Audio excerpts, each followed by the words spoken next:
22 часа 28 минут. Масса...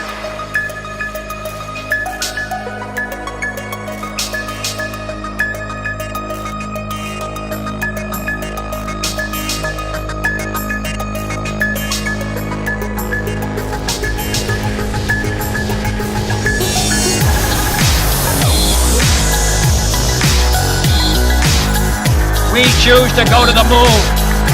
We choose to go to the moon.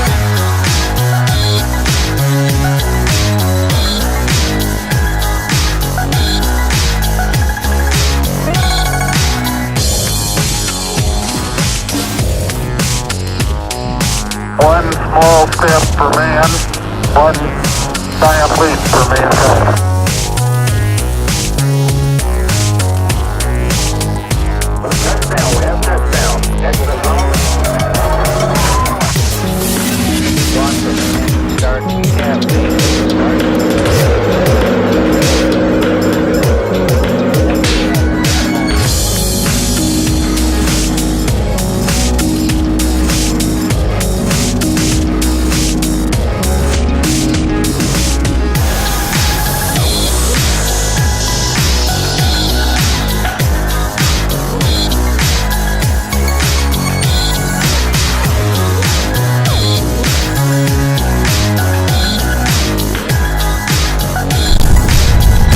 Dragon deploy verified.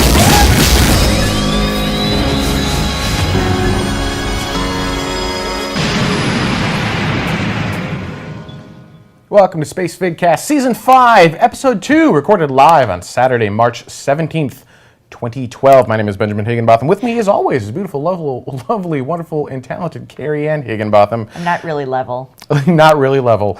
We have got pages and... Seriously, if you look at our wiki, not that you can see that, it's... I was going to say, there's a white screen. There you go. Just there pages and pages and pages of stories on the wiki today for us to go through. So let's go ahead and get straight into it. The main topic for today's show is actually Russia.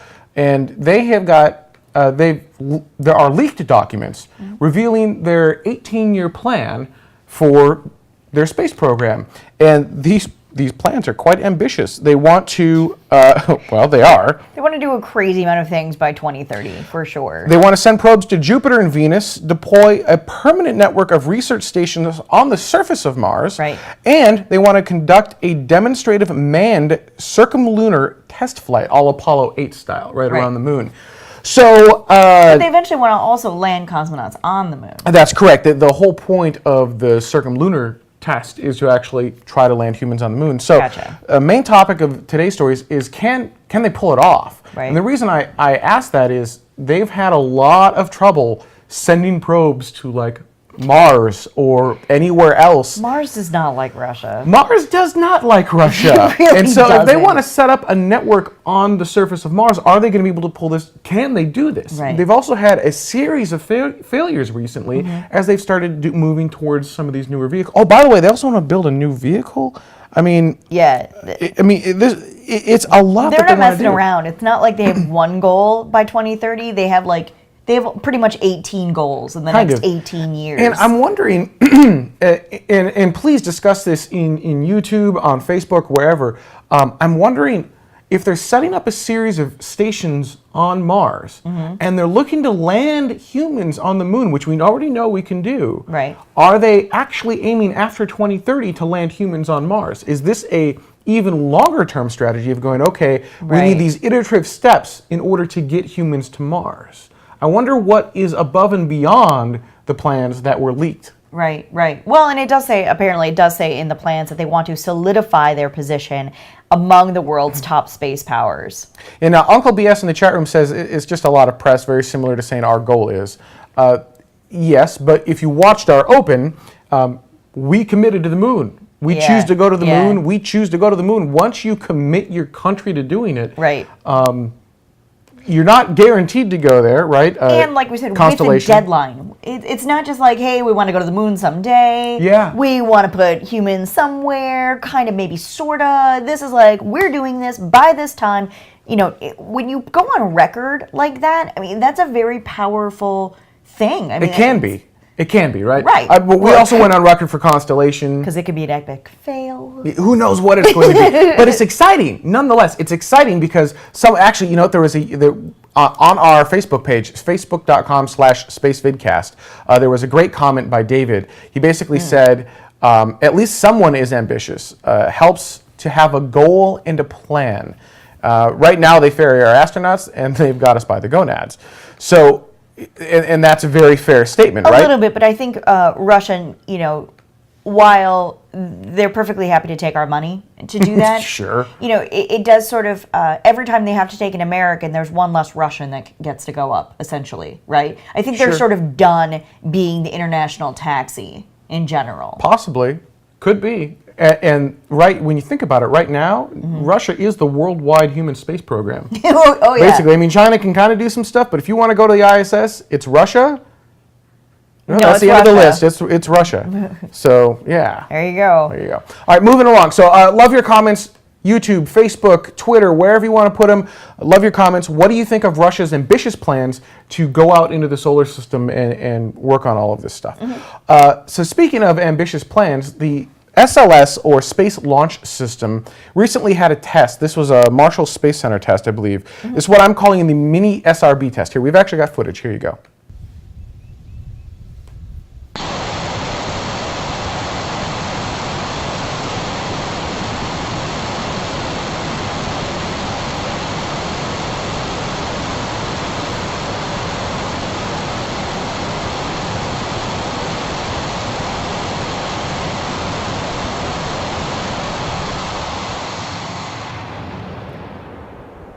So there you go. That was a miniature SRB test. Basically, it was a small version, 20-second fires, like 24 inches in diameter, Right. of the 5-segment solid rocket booster that they're proposing for the Space Launch System. And here's where I'm confused, though.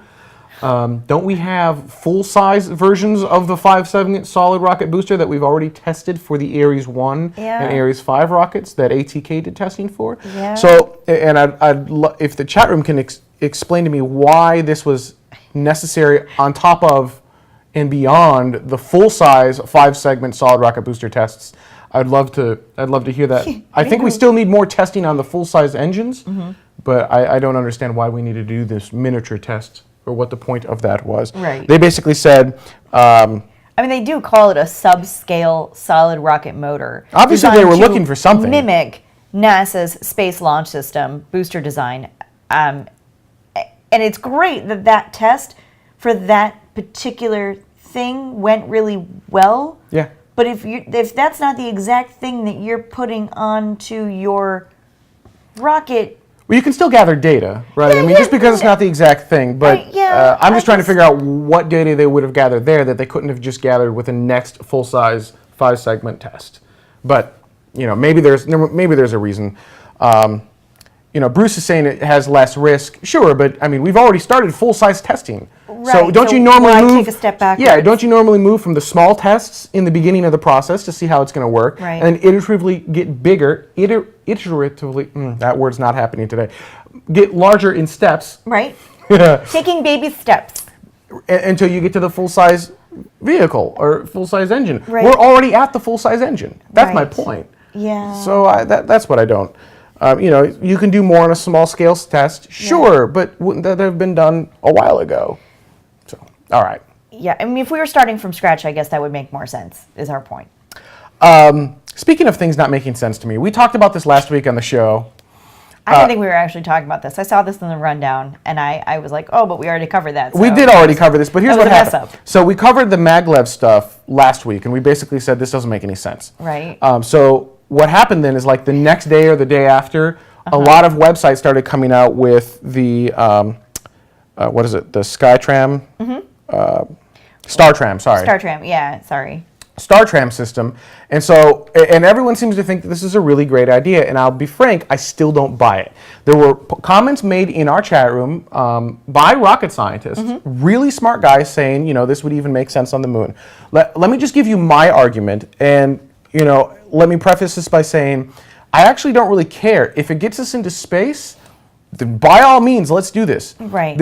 So what this is using existing maglev technology. We already have maglev trains. Right. We're using technology we have today to build a system that would shoot payloads into orbit. They haven't figured out how to do humans, so we're talking cargo only. Right. But this would be able to basically, on a magnetic track, speed things up to orbital velocity, boom, out the front, off you go, you've got your payload into orbit.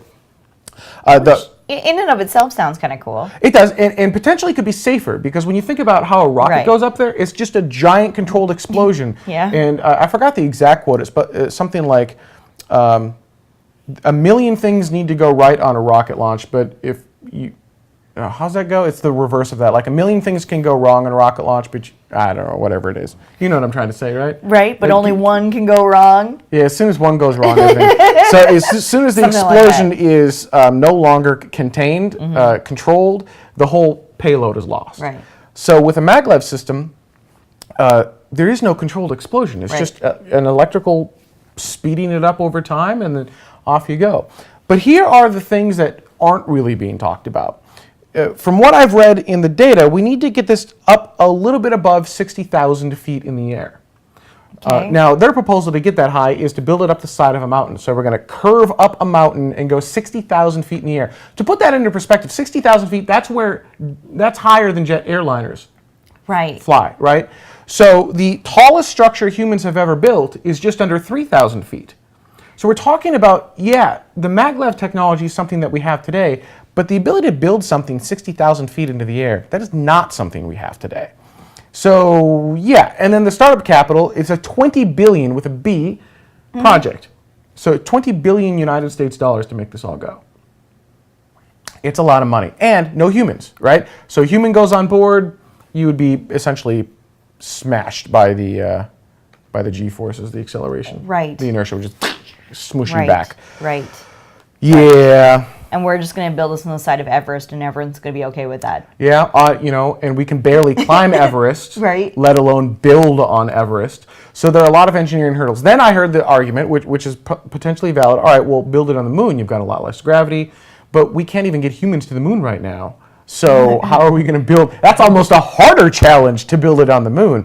Maybe there is a place for this technology, but I'm trying to wrap my head around where this fits in the scheme of things, Right. and I'm not seeing it. There are a lot of really cool technologies, and this is an interesting idea, but I would work towards, actually I think Sea Dragon is a better idea than the maglev system, and we'll talk about Sea Dragon at a later time, but yeah. Interesting. So other interesting stuff, moving right along. Yes. They have found when you go to space for a long time, that damages your eyes. Basically, there's brain and eye damage. Right. I mean, there's other health issues that we've talked about previously. Bone loss. Yep. Right. Exactly. But yeah, the actual problems with your eyes is kind of an interesting one. And the study was done with 27 astronauts who I can't talk, who were in microgravity for an average of 108 days while either in space shuttle missions or just on the International Space Station. And it's been a really interesting sort of microcosm of information. They all didn't have the exact same issues, which I found to be very interesting. They all had some sort of eye issues, but not the same issue with each person. Yeah. So where I brought this up, and I wanted to put it into the news story, is what happens when Russia decides, or SpaceX, or China, or whomever, decides that, we're going to put humans on Mars. Well, there's a long time you're going to have to be in space. Yeah. A really long time you're going to have to be in space. Is there going to be brain and eye damage just in the transit from Right. Earth to Mars? So interesting, fairly interesting story. And one of the issues was that astronauts have a tendency to have a hard time returning to 20/20 vision. You usually don't have any astronauts that have anything less than 20/20 go up, which was Richard Garriott's issue, why he wasn't accepted. But he then had LASIK and was able to buy his ticket sort of with Russia. And then NASA has been studying him as well to kind of try and figure out if there were any issues once he came back, et cetera, et cetera. But if you're going to lose your 20/20 vision, by going to Mars, Mm-hmm. and you're going to need glasses once you get there. Like, how do you even prepare for that? Yeah, that's tough. Right? I mean, that. Bring a LASIK machine. Right? I mean, I'll just stock all different kinds of contacts with me to just sort of, pretend. Because, once you're there, it's not like you're hanging out. You obviously have to be doing things, you have to be making things, engineering, Sure. All these things that you need your eyes for. And if you don't have perfect vision, or at least near perfect vision while doing that, that could be really Or you have to dangerous. figure out how you can build glasses there. Huge side effects to that. Yeah, Crazy. So this is something I think we should follow because, Mm-hmm. we want to do deep space missions and do some really cool things, but we need to know what the effect on the human body is going to be above and beyond the data that we already have. Right. And as Vax or someone in the chat room said, the durations of the ISS missions now are designed to be long duration missions so we can simulate what it's going to be like to go to Mars. Right. Well, they have been limited to 6 months at a time, Yes. which was, because of not just the eye concerns, but many other health concerns. Right, but it's not even a fair analysis because it's still protected by our atmosphere. A little bit, A yeah. little bit protected by. So moving along, speaking of companies trying to go to Mars, SpaceX, no, not going to Mars this time, it has announced an April 30th launch date for the demonstration mission, the COTS-2, COTS-3 combined demonstration mission for Dragon.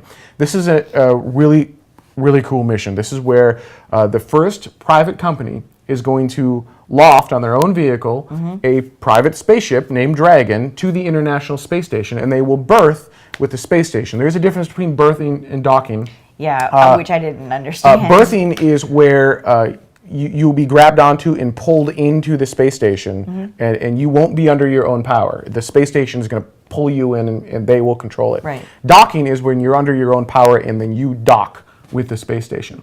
The berthing process is normal. This is the same thing that they did with ATV and all the other vehicles when they were in test flight. So this is just part of the normal qualification process. So this will be the first private spacecraft. You could go to the space station, bring up payload, and then the beautiful thing about Dragon is it actually can downmass payload and get it recovered as well. Very cool. That's something that we lost with the space shuttle. Space shuttle wasn't just a great vehicle for upmassing or bringing payload up to the space station, but it had a great downmass capability. So if we wanted to take stuff back down, we could do that. We lost that capability with the space shuttle. The Soyuz rockets, when they send humans up, they really only return humans. Right. And then most of the ATV vehicles They just don't burn have up in the room. atmosphere. So Yeah. if we bring an experiment up and want to get that experiment back, not a whole lot of vehicles that can do that. Yeah. So Dragon that's can. a big deal. Yep. Gisick asked, didn't SpaceX install some technologies on the ISS to dock? It's not that SpaceX can't dock. It's Right. that it's part of the standard qualification process that the first flight they berth. Think of it as an audition. An audition, exactly. And as Matt mentions, it's called Cuckoo, which is the communications unit between the two vehicles. So we're excited for that, and for full, just so everyone knows, I do work at SpaceX, which is why we don't cover a whole lot of SpaceX stories. But although we do have a few SpaceX stories for this particular show, because the next story is actually SpaceX's Dragon Rider. They just released this on their website. This is pretty cool stuff. So, Yeah, speaking of how much room is in this thing. oh, no kidding, Dragon is huge, right? So here's a shot of Dragon.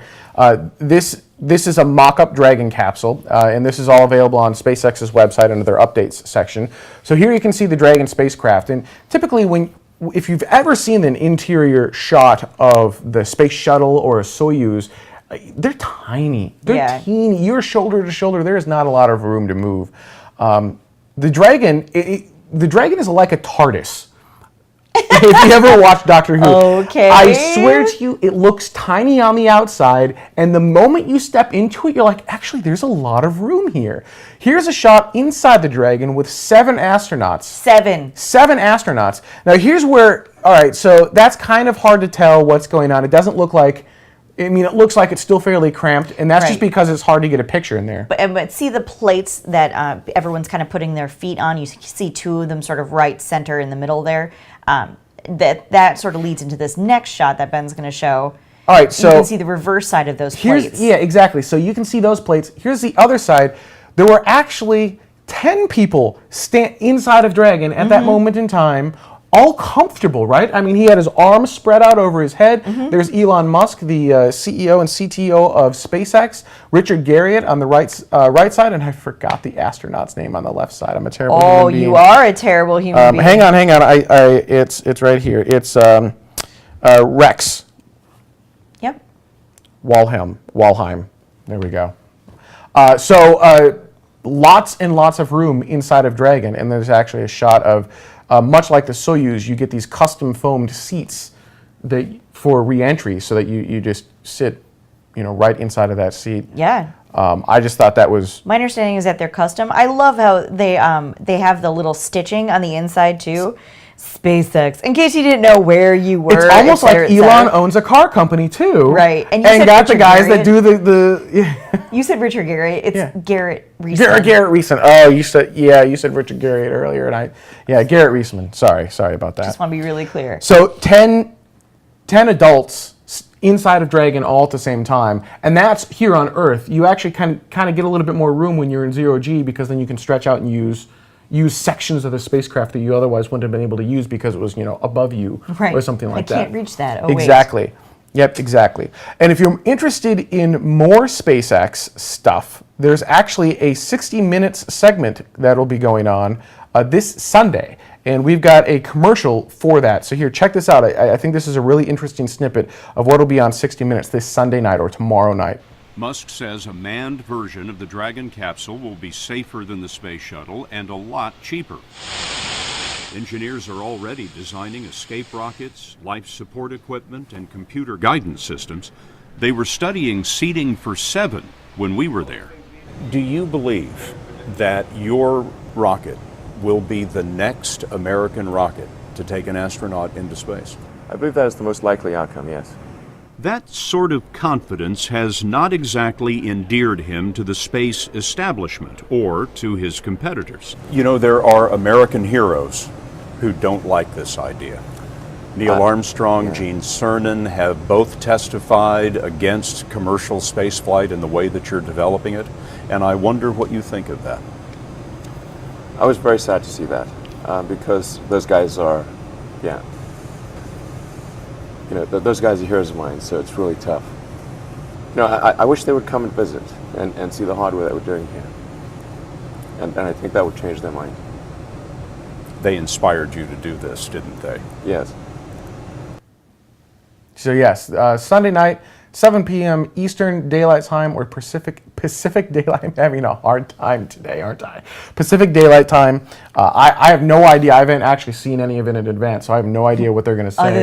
Other than that, so I'm excited to watch it. I've got my DVR set to record, and should be interesting. Yeah, absolutely. So let's take a quick break ourselves, and when we come back, we're going to talk about some of the comments you guys left on last week's show, and we've got a few more space news items. So stay with us. We'll be right back.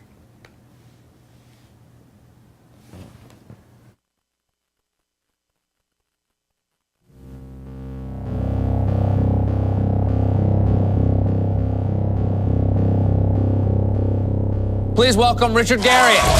I'm a computer game developer. We think of him as the godfather of virtual world.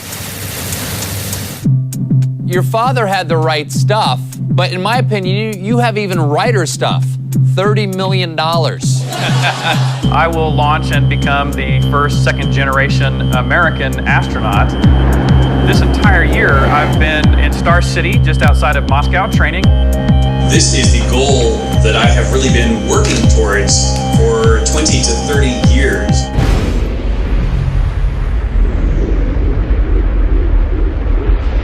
The view is going to be fantastic, and you'll remember it for the rest of your life.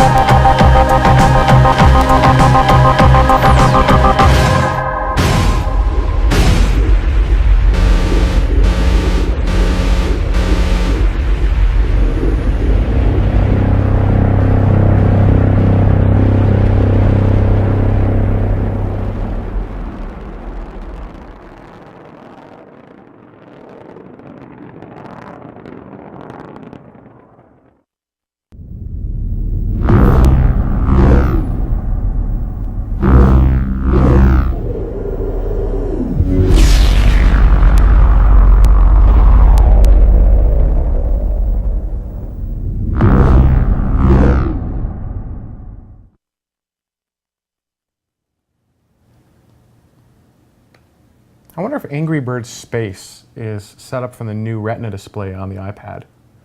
Ooh. Right? Yeah, wouldn't that be cool? I don't know. I don't have one of those iPads. Neither do I, not yet at least. So before we get into your guys' comments on last week's show, I do want, there was one more news story that I wanted to cover, and actually there's a little video segment that they've got. So I'm going to roll that really quick and then we'll talk about it. So here you go.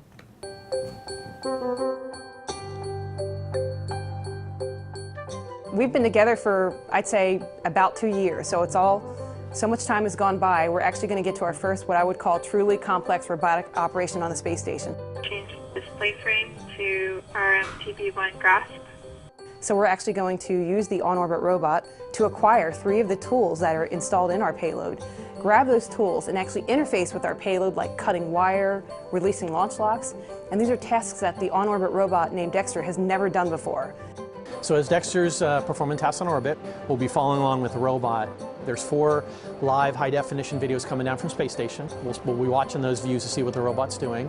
We'll be watching the data from the robot, telling us what the robot's actually doing, how it's moving, how fast it's moving, where it is. So if there are issues on the space station, our robot here could demonstrate ways to solve the problem that we're running into in space. As the robot flies on orbit, the teams have their headsets on. They're listening. Okay, what's going on? We're on procedure 1. We're going to pull the tool out of the stowage bay. So we check, is everybody ready? We get goes from the electrical team. We go for operations, telemetry looks good. Okay. Mechanical, are you good? Tools, are you good? Robotics, are you good? Then we go into the operation. Copy, you guys are getting to step 59.2. I tell them here, guys, be watching when these camera views come down, because you really only have a small window to say, break, stop the operation, because they're going to move right on to the next step. Our robot operators can talk to the Johnson and the Canadian Space Agency robot operators to tell them how to maybe troubleshoot or do the task. Next command is confirm and deploy auto sequence 508 kilo. We're going to see this week for the very first time how successful we can be. This is only the first of hopefully many operations demonstrating robots can service satellites on the space station. We're really just scraping the surface of what RRM can do. Probably every couple of months from now on, you're going to start seeing RRM stuff. We'll do gas transfer tasks, we'll do refueling, and then we have other little busy board tasks like releasing torque set screws, and that'll take us to the end of the year probably to get through all the objectives on this first phase of RRM. I'm leaving the ending in because I love that ending. This little Goddard spaceflight, I think that's so cool. I know, I'm a nerd. What do you want? So that was Dexter, and here's why that's interesting. They're basically testing the ability... Glad you're telling me. Because I was so bored. No, because they're testing the ability to refuel and service equipment, for example, satellites that maybe weren't designed to be refueled, but consider this. Using those same techniques, we could build fuel depots that can be robotically refueled. So we'll just send a bunch of these crafts up there, kind of prep them and fuel them all, combine them together, and then do some sort of really long, large, awesome mission, or maybe a Mars mission, or maybe it's some sort of, just get the fuel up there, and then we can build these fuel depots and then use the robots to make it all go. That's why I thought that particular story was interesting. More interesting than that is they're finally using Dexter for something. We were all excited when they sent Dexter up to the International Space Station, and then I never heard anything, right? And we've seen Robonaut went up on, was it 135, 134? One of the last shuttle flights, and I've seen Robonaut now do some sign language. Yes. But that's about it. So I'm like, we've got these really cool robots up there. Let's do something with them. And yeah, now they're actually starting to do some cool stuff with Dexter, or as we like to call him, Dextry. Dextry. For those who don't know, Dexter was a Canada project. Yes, from CISA. It's like Canadarm with but a bunch of them slammed together into one huge dexterous robot. I decided that the Canadian Space Agency should be CISA. The shorthand should be CISA. All right. So let's talk about some comments you guys had from last week's show. Yes. Well, I was trying to remember the context. So this is from F Cycles. Yes. Yes. I'm trying to remember the context for this comment. Okay, well, how about I'll read the comment and then maybe you'll know what That'll it's work. for. He says, I know so far USA is so strong that they might feel it'll never happen. But if you have NASA building it, the technologies, discoveries, and all of that will remain under US control. Well, if you have a private company doing it, if you happen to remove the government money, they could turn they could turn for other countries for funding. They could turn to other countries for funding, I think is what he meant. And if you have a good return on investment to come, money, strategy, or strategic or whatever, it will tend to keep it under public NASA. Right. So this part of the show was talking about does space need government to survive? Right. Do we need to have human spaceflight under government agencies and or one of can the things that we private brought companies? up, was that SpaceX is kind of up and coming, and they're a private company, et cetera, but they're still taking money from NASA. Kind of, yeah. But they're not taking money from NASA in the traditional way. No. Yeah. So but still, I mean, could SpaceX be as successful as it has been so far without that money that came from government? Right. So the point here, F Cycles is saying, if you have private companies doing it, you lose a little bit of regulation there. The private company is going to do whatever it takes to make a profit. Right. And he'd feel more comfortable with the government because then it will all be out in the open. Well, keep in mind, that's the U.S. government. So the U.S. government, through NASA, will keep that information out in the open, out in the public. Right. What happens when China does this? Right. They do not have the same regulations that the U.S. has. There's no requirement for them to keep this information public. So, not that that's good or bad. It's just it's just different. It's just different. So that may not actually be the case. And if the U.S. continues down the path it's on, there is a chance that SLS is nothing more than constellation, really. Right. And there's a chance it's not going to get built. So we're going to keep rebuilding this human-rated rocket over and over and over again on paper, but never actually build the human-rated rocket. All the while, Russia's trying to go to the moon, China's trying to go to the moon, India's trying to go to the moon. Right. So it won't be in U.S. control. Right. Well, the other thing I think it was interesting that you pointed out was that if you don't have the government money, they could turn to other countries for funding. Like, so if SpaceX turned to other countries for funding, for instance. But isn't there, aren't there ITAR issues or isn't there some sort of something going on with that? Because while it's a private company, it's still an American private company. Correct. Yeah? So you have to deal with all the ITAR, which is the International Treaty of Arms Regulations or tariff or something like that. And basically it prevents you from exporting anything that could be turned into a weapon of mass destruction in it, and basically anyone else that's not part of this agreement. So it's very difficult for a U.S. company to share that data with other countries. It's extremely difficult to do. So next comment was also on YouTube. When will everybody finally just stop messing around and realize that the only viable way to progress far past the boundaries we have set is going to have to be as an international effort? And as long as you waste resources on multiplying failing ideas, nothing will go anywhere. Yeah, we probably won't reach Mars for another 35 to 40 years, frowny face. And that's from Mr. The Pablo Sanchez. The fundamental point here being international cooperation. Well, the idea is that we're all better together than we are apart. Now, I'm not disagreeing with that, but let me challenge that for a moment. When everyone's together, you end up with something like the International Space Station. Right. Woefully late, woefully over budget, and just kind of a compromise floating around the Earth. Right. Not doing a whole lot. Yeah, unfortunately, for us to have an international effort, we all have to agree on sort of some basic ground rules, and that's what's tripping us up in general. Sometimes. Now, sometimes if we all got together Star Trek style and said, you know what, we're all going to push humanity forward, whatever's best for humanity, then absolutely, using the combined efforts of all humans worldwide, we could do this stuff in record time. We could do amazing things we can't even imagine today. But the whole harsh reality is we don't live in a Star Trek society just yet. So we still have to deal with the different cultures and different ways of looking things and constantly compromising and just messing around a lot. And the sad thing is when we mess around inside of our own borders and we just can't get stuff done. And I would love to see us really, really, really push forward and say, look, we're going to go to the moon in 10 years and we're going to put astronauts there and we're going to get the money to do that. Realistically, I'm not sure that that will actually happen, but or Mars, or pick a destination, right? I randomly pick something. You want to take this one? Sure. So It says, by the way, in terms of Brazil becoming a major spacefaring nation, I think they certainly have the best shot of anybody besides the current quote-unquote space club that has manned spaceflight. Brazil does have an astronaut corps, they flew on the space shuttle, and they have components on the ISS. I wouldn't rule them out completely, and they should be kept on anybody's radar in terms of nations to watch for future developments. The key to Brazilian spaceflight is a strong Brazilian economy, though. Sure, and that was when we were talking about Brazil. There was an article on, I think, IO9 saying, hey, look, Brazil may be the next big, huge spacefaring country. And we were like, really? Because... Well, Ben was more surprised than I was. But, you know, again, just to recap really quickly, they are an amazing spot so close to the equator. There's something like 3 points or 8 points off that's a nice the place equator. to launch from. Their particular...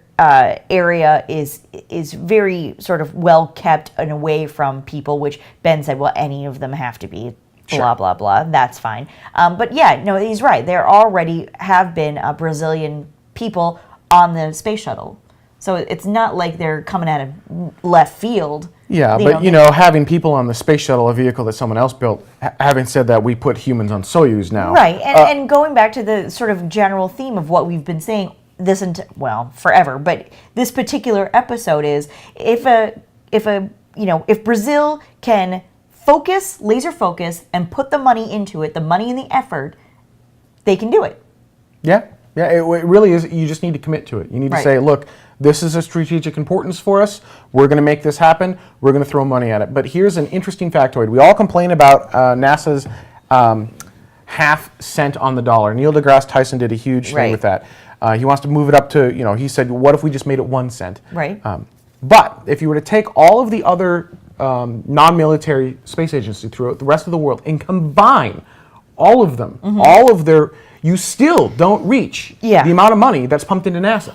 So NASA is more than half of the worldwide space dollars that's not military. Sad face. Right? So if Brazil wants to do this, seriously, you're going to have to pump more money into it. You need to develop vehicles, you need to have a game plan. I mean, there's a lot that goes into this. And this isn't like building an iPhone. I mean, this is some of the hardest things humans have ever done. So, yeah, you need to, make it go. And as Bruce is saying, I need to clarify, those numbers that's not military. Right? So military space, totally different thing. That's a whole another ballgame. Completely different. So this is non-military space. Yes. The civilianized, still government, but civilian space programs. Was that the last comment? Oh, no. This was my favorite comment of all. This was the entire comment. I'm adding it in. I'm showing it anyhow. Glad I subscribed.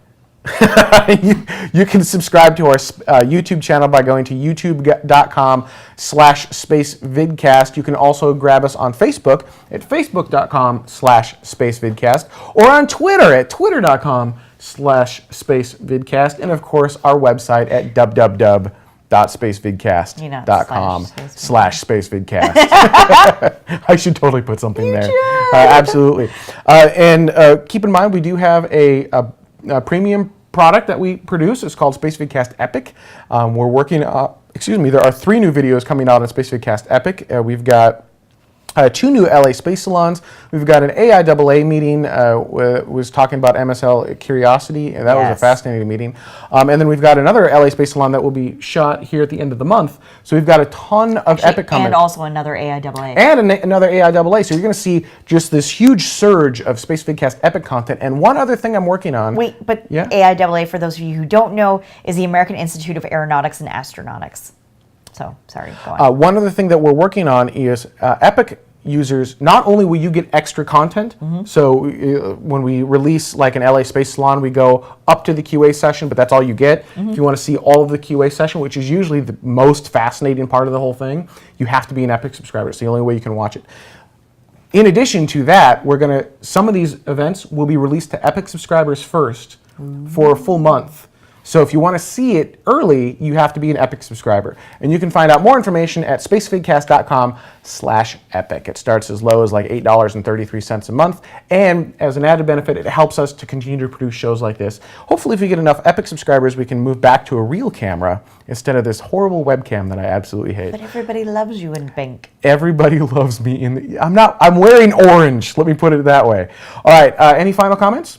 No, that's pretty much about it. Awesome. Hey, stay with us. Spacevidcast After Dark, yet another program that you can watch on Spacevidcast Epic, is up next. I'd like to thank all of you for watching. Remember, our show times did change. Saturdays at 2100 UTC, that is 2 p.m. Eastern Daylight Time, 5 p.m. Pacific Daylight Time, every Saturday. So check us out. Oh, you know what? I wanted to talk about WonderCon.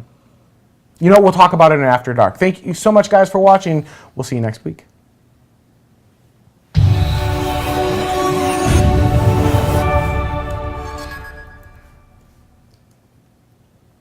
It does say, apparently, it does say in the plans that they want to solidify their position among the world's top space powers. And Uncle BS in the chat room says it's just a lot of press, very similar to saying our goal is.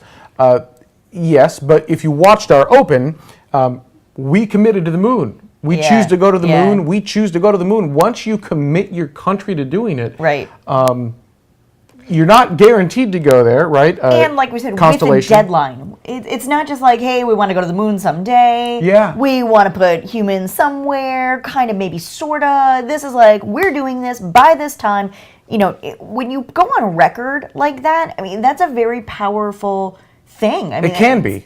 It can be, right? Right. But we also went on record for Constellation. Because it could be an epic fail. Who knows what it's going to be. But it's exciting. Nonetheless, it's exciting because actually, you know, there was on our Facebook page, facebook.com/spacevidcast, there was a great comment by David. He basically said, at least someone is ambitious. Helps to have a goal and a plan. Right now, they ferry our astronauts and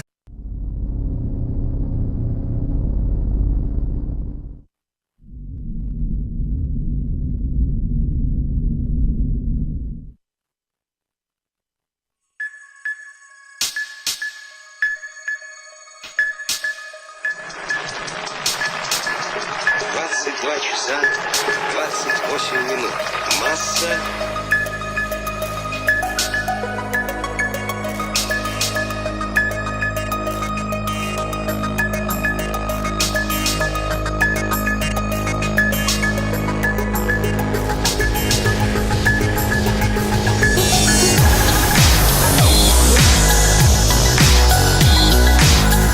We choose to go to the moon. We choose to go to the moon.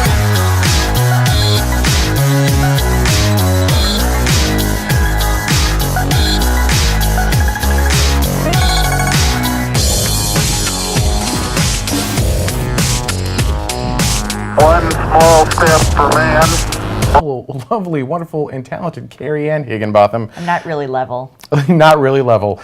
We have got pages and seriously, if you look at our wiki, not that you can see that. I was going to say, there's a white screen. There you go. Just pages and pages and pages of stories on the wiki today for us to go through. So let's go ahead and get straight into it. The main topic for today's show is actually Russia, and they have got there are leaked documents revealing their 18-year plan for their space program, and these plans are quite ambitious. They want to, well, they are. They want to do a crazy amount of things by 2030, for sure. They want to send probes to Jupiter and Venus, deploy a permanent network of research stations on the surface of Mars, right. And they want to conduct a demonstrative manned circumlunar test flight, all Apollo 8 style, right around the moon.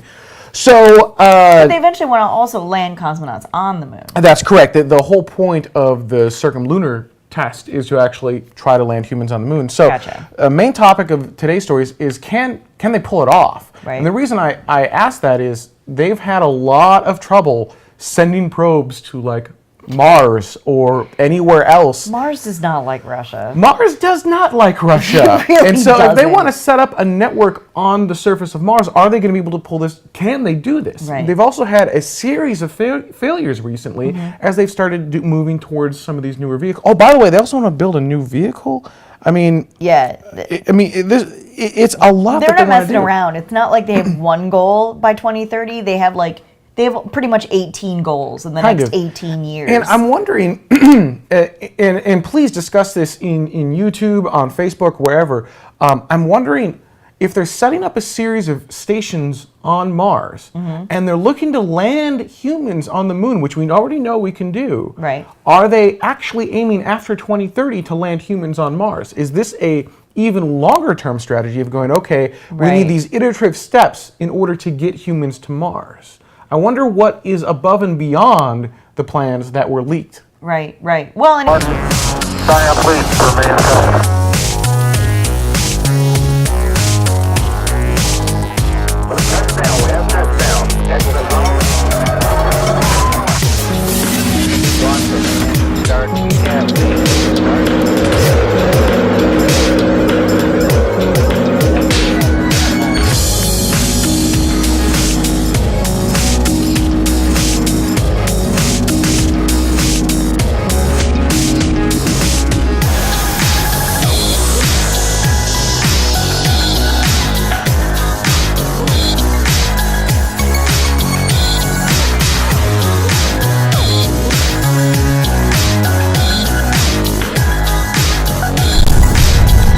Dragon deploy verified.